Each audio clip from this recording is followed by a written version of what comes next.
कहानी कौवा और धोखा। सीन अमीर दुकानदार। राजू कुमार गांव का एक बहुत अमीर आदमी अपनी गांव की दुकान पर बैठा था, जहां रोजमर्रा के सामान आसानी से मिल जाते थे। एक दिन इसने अपने नौकर फैयाज से कहा, फैयाज, याद रखो गाहक हमारे लिए खुदा के बराबर है, कभी इसकी बेइज्जती न करना, और ये भी याद रखो कि अल्लाह हमें ज़रूरत के मुताबिक देता है। फैयाज ने पूछा, मालिक अब क्या कहना चाहते हैं? राजू कुमार ने वजाहत की, अगर कोई गाहक चावल के बारे में पूछे और तुम्हें कीमत बतानी हो तो सिर्फ वही दो जो गाहक ने दी, एक दाना भी ज्यादा ना देना। फैयाज ने कहा, जी मालिक, बिल्कुल समझ गया। गांव के सब लोग जानते थे कि राजू कुमार बहुत कंजूस है, कभी किसी की मदद नहीं करता, लेकिन इसकी बीवी सारा दिलेरी और मोहब्बत से भरी हुई थी। सीन अजीब बेचने वाला। सुबह सुबह राजू कुमार अपने बरामदे में बैठा था कि किसी की आवाज आई, कौवा खरीद लो, खूबसूरत ताजा कौवा। राजू ने हैरत से कहा, यह कौन है जो कौवा बेच रहा है? वो बाहर गया और देखा कि एक कबायली नाथो कंधे पर टोकरी उठाए खड़ा है। नाथो बोला, ये देखिए कौवा। राजू की आंखें खिली की खिली रह गईं, क्योंकि वो कौवा नहीं बल्कि मोटे काले तीतर थे। राजू ने दिल ही दिल में कहा, कितने की कीमत है ये?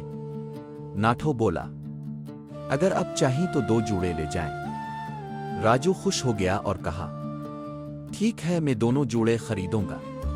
सीन खुशी का सौदा। नाथो ने तीतर के पीर बांधकर जमीन पर रख दिए और कहा, ये रहा अब का जोड़ा। राजू कुमार खुश होकर अपनी बीवी सारा को दिखाता है, ये देखो कितने मोटे ताजा तीतर हैं। सारा की आंखें खिली की खिली रह गईं। ये सब तुमने सिर्फ चंद रुपए में खरीद लिए।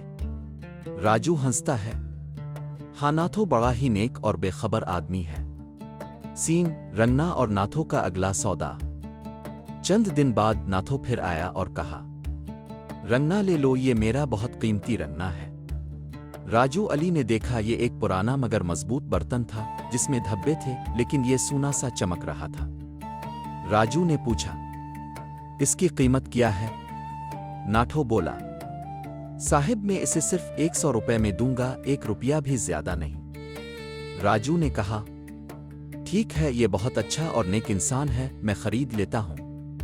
सीन हीरों का धोखा। 5 दिन बाद नाथो फिर आया और एक छोटी पटोली जमीन पर रख दी। इसमें से चमकते हुए छोटे बड़े हीरो निकले। राजू की आंखें फुटी की फुटी रह गईं। नाथो बोला, ये 10 लाख रुपए के हैं। राजू ने अपनी बीवी के जवाहरात बेचकर और अपनी जमा पूंजी निकालकर नाथो को पैसे दे दिए। लेकिन जब वो शहर के जौहरी के पास गया तो पता चला ये सब सिर्फ शीशे के टुकड़े हैं। राजू को एहसास हुआ कि असल धोखा इसे मिला था, न कि नाथो को। सबक: लालच, हसद और सस्ते सौदे न दे नुकसानदेह होते हैं। ईमानदारी, मेहनत और सब्र कामयाबी की कुंजी है। कहानी में दिखाया गया है कि राजू अली ने अपनी अक्ल और समझ बोझ पर भरोसा न किया और धोखे का शिकार हुआ।